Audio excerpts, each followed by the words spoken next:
ഇറാന് നിലവിൽ കണ്ടതിനപ്പുറമായി 4 രഹസ്യ ആണവ കേന്ദ്രങ്ങൾ ഉണ്ടെന്ന് IAEAയുടെ തലവൻ റഫേൽ ഗ്രേസി പ്രസ്താവിച്ചു.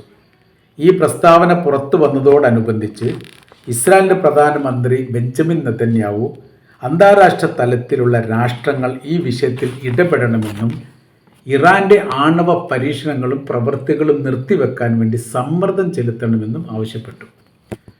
ലോകത്തിലെ പരമാവധി രാജ്യങ്ങളെല്ലാം ഗസയിലെ ആക്രമണവുമായിട്ട് ബന്ധപ്പെട്ട് ഇസ്രായേൽ ആ യുദ്ധ പ്രവൃത്തികൾ നിർത്തിവെക്കണമെന്ന് പറഞ്ഞിട്ട് അനുസരിക്കാത്ത അതേ ഇസ്രായേൽ ഇപ്പോൾ ലോകരാജ്യങ്ങളോട് അഭ്യർത്ഥിച്ചിരിക്കുന്നത് ഇറാനെ നിയന്ത്രിക്കണം എന്ന തരത്തിലാണ്. പറയുന്ന കാര്യം, കഴിഞ്ഞ ദിവസം ഇറാന് തെക്ക് വടക്കൻ മേഖലയിലെ വ്യോമാതിർത്തി അടച്ചു. അതൊരു മിസൈൽ പരീക്ഷണത്തിന് വേണ്ടിയാണ് അടച്ചത് എന്ന് ഇറാൻ സ്ഥിരീകരിക്കുകയും ചെയ്തു.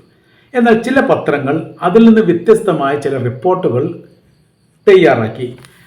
അതിൽ പറയുന്നത് രഹസ്യമായ രീതിയിലുള്ള ആണവ പരീക്ഷണത്തിന് വേണ്ടിയാണോ ഈ വ്യോമാതിർത്തി അടച്ചത് എന്ന് ഞങ്ങൾ സംശയിക്കുന്നു. ഈ സംശയം ബലപ്പെടുത്തുന്നതാണ് ഇസ്രായേലിൻ്റെ നിലപാടുകൾ.